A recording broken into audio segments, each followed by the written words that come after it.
Good evening and welcome to the Business Day. I'm Herman Green.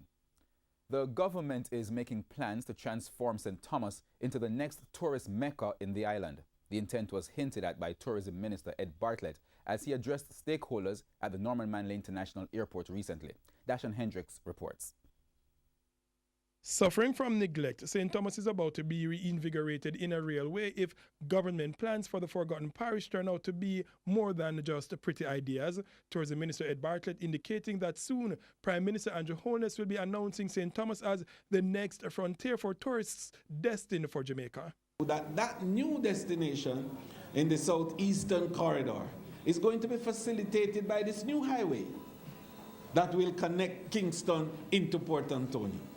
And what that will do to Norman Manley is to make you now a center for hospitality and for resort development. He said great beaches, ecotourism possibilities, the bath fountain, great cuisine, and strong cultural offerings mean St. Thomas is tailor-made for tourism. Developing that potential will also be beneficial for the Norman Manley International Airport. Norman Manley is at a point of takeoff. The airport is now in the process of a protracted divestment. Authorities hope will be completed in the next year and with benefits to start showing by 2020.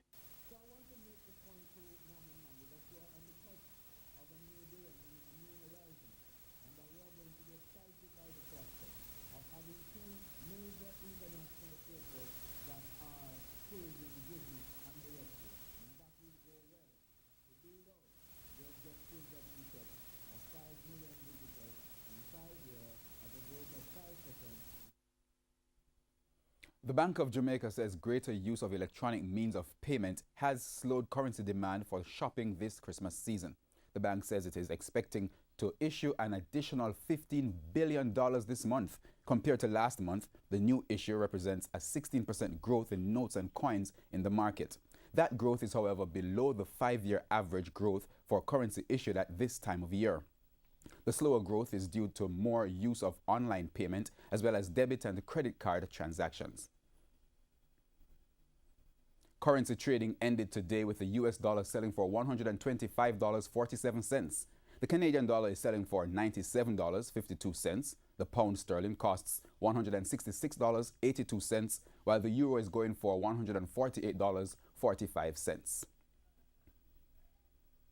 Now, the JSE index fell by 216 points today, while the junior market index gained 5. The winners of the day included Access Financial, Epley, JMMB Group, Main Event Entertainment, Pan Jam, Radio Jamaica, and Supreme Ventures. Now, on the losing end were